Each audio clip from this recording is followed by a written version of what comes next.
कुछ दिनों से सोशल मीडिया पे नेपोटिज्म के बारे में बहुत चीजें सामने आ रही हैं। शायद ही अपने प्यारे भारत में ऐसा कोई घर हो जहां पर फिल्मों के बारे में बात नहीं होती। हम बचपन से फिल्में देखते आ रहे हैं और अलग अलग एक्टर्स हमारे आइडल्स हैं। साउथ इंडिया में इनकी पूजा तक की जाती है और इनके मंदिरें भी बनाए जाते हैं। यहाँ पर सभी बच्चों से लेके बूढ़ों तक हर किसी के अपने अपने चाहते अदाकार हैं। असल में बाहर से रोशनाई से चमचमाती ये फिल्म इंडस्ट्री एक दलदल है जो सच्चे और मासूम टैलेंट को अपने अंदर खींचकर खत्म कर देता है। नेपोटिज्म ये एक बीमक की तरह है जो हमारे देश के फिल्म इंडस्ट्री के क्रांतिकारों द्वारा लगाए हुए बॉलीवुड के इस पेड़ की जड़ों को खोखला कर रहा है और टैलेंट के ऊपर एक जोरदार थप्पड़ मारा है। नेपोटिज्म विषय अपना सर बीच बीच में बाहर निकालता रहता है, जैसे कि new commerce round table with Raju Masand. इस शो का सिद्धांत और अनन्या पांडे का एक वीडियो बड़ा ही फेमस हुआ था। इसमें सिद्धांत ने कहा था कि इन स्टार किड्स का स्ट्रगल जहाँ से शुरू होता है वहाँ नॉर्मल लोगों के सपने आकर खत्म होते हैं। और इसके बाद जब आलिया भट्ट ने कॉफी विद करण में पृथ्वीराज चौहान इनको भारत का प्रेसिडेंट बताया था, और अभी सुशांत की मौत की घटना ने इस विषय को अलग ही लेवल पे जाके रखा है। नमस्कार दोस्तों, मैं संकेत सावंत आप सबका फिर से एक बार स्वागत करता हूँ माय इन्फोटैंक के इस नए वीडियो में। इस वीडियो को अंत तक जरूर देखिए क्योंकि इसमें हम बात करेंगे नेपोटिज्म और इससे जुड़े हुए महत्वपूर्ण तथ्यों के बारे में। स्टार किड्स जो एक फिल्मी फैमिली से, इन्फ्लुएंसिंग फैमिली से बिलोंग करते हैं, और दूसरे आउटसाइडर्स जो छोटे शहरों से, गांवों से यहाँ पर आते हैं और अपना नाम बनाने के जगदोजहद में लग जाते हैं। इन्हीं स्टार किड्स को आराम से काम मिल जाता है, लेकिन आउटसाइडर को ये मौका पाने के लिए बहुत मेहनत करनी पड़ती है। आज से 10-15 साल पहले बॉलीवुड में नए चेहरों का आना बड़ा मुश्किल हुआ करता था। अनुराग कश्यप, राम गोपाल वर्मा ये ट्रेंड सेटर्स है जिन्होंने नए चेहरों को मौका दिया और तभी से टैलेंट की पहचान होने लगी। आप किसी भी टैलेंटेड एक्टर जो कि बॉलीवुड के लिए आउटसाइडर है, उनके इंटरव्यू में अनुराग कश्यप इनका जिक्र जरूर पाएंगे।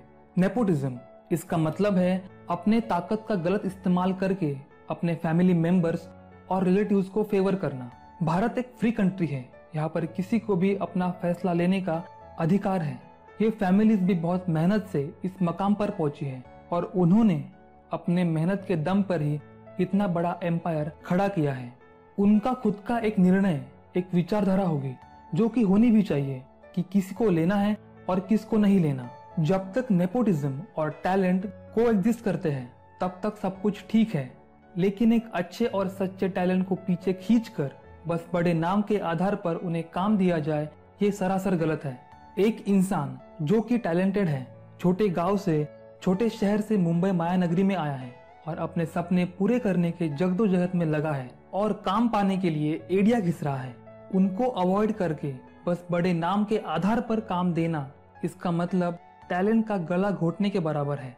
जहाँ पर बेहिसाब ताकत और बेशुमार पैसा हो तो कहानी भी वहां से शुरू होती है। बाकी इंडस्ट्रीज की तरह यहाँ पर भी वर्चस्व की लड़ाई है।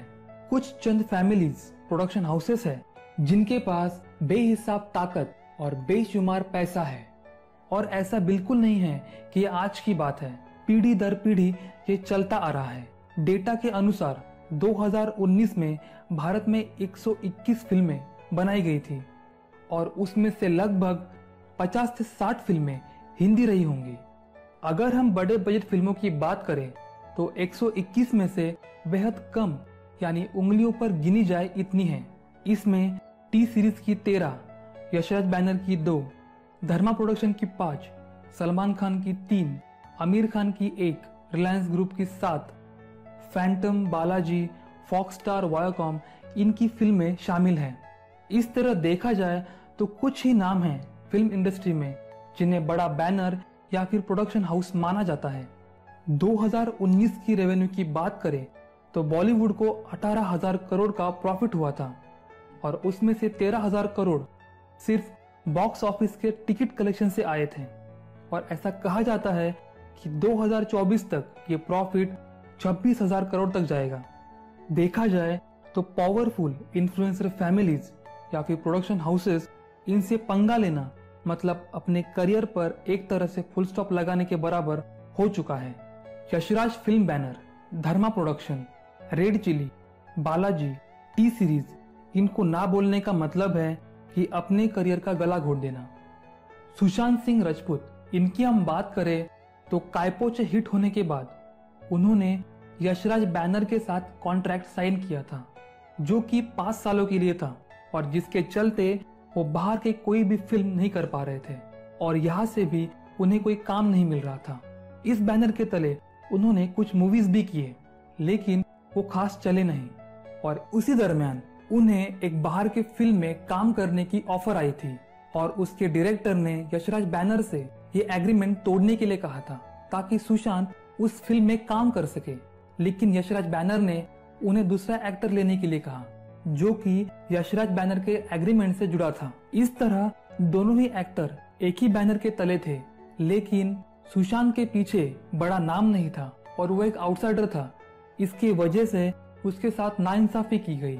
एग्रीमेंट के खत्म होने के बाद उन्होंने छिछोरे मूवी में काम किया था जो कि काफी हिट रही थी और इसी दौरान उन्हें एक बड़े ग्रुप से फिल्म की ऑफर आई थी, लेकिन उन्होंने इस ऑफर को करने से मना कर दिया और उसके बाद उनको धर्मा प्रोडक्शन, यशराज बैनर और एकता कपूर प्रोडक्शन इन्होंने बैन कर दिया।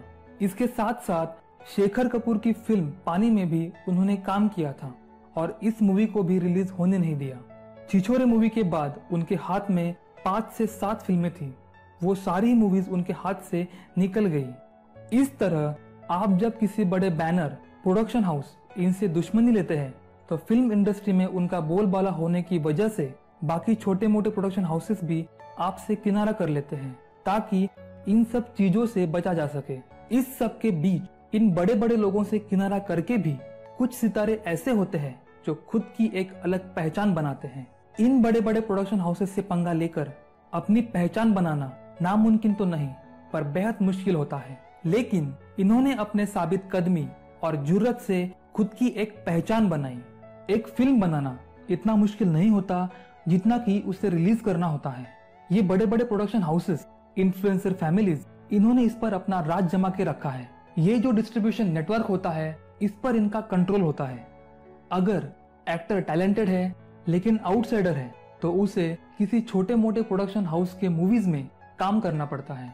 ये बड़े प्रोडक्शन हाउसेस अपने मूवी रिलीज के लिए ज्यादा से ज्यादा स्क्रीन बुक कर लेते हैं और इसकी वजह से इन लो बजट मूवीज को बहुत कम स्क्रीन पर अपनी मूवी रिलीज करनी पड़ती है और कभी कभार तो इन्हें स्क्रीन भी नसीब नहीं होती और इस तरह एक सच्चा और अच्छा टैलेंट नेपोटिज्म के गर्दिश में छिपा रहता है। इन सब चीजों के पीछे आजकल मीडिया एक अहम भूमिका अदा कर रहा है। आजकल खबरें दिखाई कम और अपने फायदे के लिए तोड़ मरोड़ कर उसे बनाया ज्यादा जाता है। अपने देश का मीडिया कितना बिकाऊ है, किस हद तक वो पैसों के लिए गिर सकता है, इसकी कितनी झूठी खबरें, स्पेसिफिक लोगों के खिलाफ कैरेक्टर असैसिनेशन, प्रोपेगेंडास। अगर आपको ये सब प्रूफ के साथ देखना है तो गूगल पे कोबरा पोस्ट सर्च करिएगा। कोबरा पोस्ट ये स्टिंग ऑपरेशंस है। कोबरा पोस्ट में स्टिंग ऑपरेशंस दिखाए गए हैं और उसमें मीडिया का काला सच सामने लाया गया है। आजकल बॉलीवुड एक क्लब बन चुका है, एक प्राइवेट क्लब जिनके खुद के कायदे कानून हैं, पैसा है, ग्लैमर है और सबसे महत्वपूर्ण बात, अगर आप इसका हिस्सा है तो ही आपको काम मिलेगा और इस क्लब का हिस्सा बनने के लिए बड़े से बड़े कनेक्शन लगते हैं। अगर आप कोई इन्फ्लुएंसिंग फैमिली से या फिर फिल्मी फैमिली से ताल्लुकात रखते हैं तो आपको इसमें आसानी से जगह मिल जाती है, लेकिन अगर आप आउटसाइडर हो और आपका कोई फिल्म इंडस्ट्री में माई बाप नहीं है तो आपको बड़े स्ट्रगल के बाद ही इसमें एंट्री मिलती है और उसके बाद शुरू होता है इस ग्रुप में टिके रहने की जद्दोजहद और इसके लिए हमेशा ही आपको उनके सामने झुक कर रहना पड़ता है। इस फिल्म इंडस्ट्री में आपको हर कदम पर खुद को साबित करना पड़ेगा। हर दूसरी फिल्म हिट होनी होगी। अगर गलती से कोई फिल्म फ्लॉप हो जाए तो ये आपके लिए खतरे की घंटी होती है। जब तक आप चमक रहे हो आपकी वाहवाही की जाएगी, लेकिन एक बार आपके सितारे गर्दिश के आड़ चले जाए तो लोग आपसे मुंह फेर लेते हैं और यही दुनिया का दस्तूर है। और इससे बिल्कुल उल्टा बड़े नाम वाले एक्टर्स कितने भी फ्लॉप फिल्में दे दें लेकिन उनके पास फिल्मों की लाइन लगी होती है। कुछ टीवी शोज एंटरटेनमेंट के नाम पर शुरू किए जाते हैं, लेकिन इसका असली मकसद होता है उनके फ्रेंड्स फैमिलीज के लोगों को, स्टार किड्स को प्रमोट करना, उनको फेम दिलाना और उनके सामने एक टैलेंटेड एक्टर जो कि आउटसाइडर है, बेहद मेहनत से ऊपर आया है, वो कैसे कम है, ये लोगों के दिमाग में डालना। इस तरह ये कुछ महत्वपूर्ण बातें हैं जिन्होंने अपनी सीमा लान दी है। अभी ये वक्त आया है कि बॉलीवुड ही नहीं, हर क्षेत्र में इसके खिलाफ आवाज उठानी चाहिए। अभी भी तारीख गवाह है, एक बड़े बैनर की फिल्म जो कि कमजोर है वो पिट जाती है और छोटे बजट की दमदार फिल्म बॉक्स ऑफिस पर बड़ी कमाई करती है। एक दर्शक ही ये सब करने की ताकत रखता है। इसीलिए हमें ठोस कदम उठाने होंगे ताकि टैलेंट और बॉलीवुड को बचाया जा सके। तो मिलते हैं नेक्स्ट वीडियो में।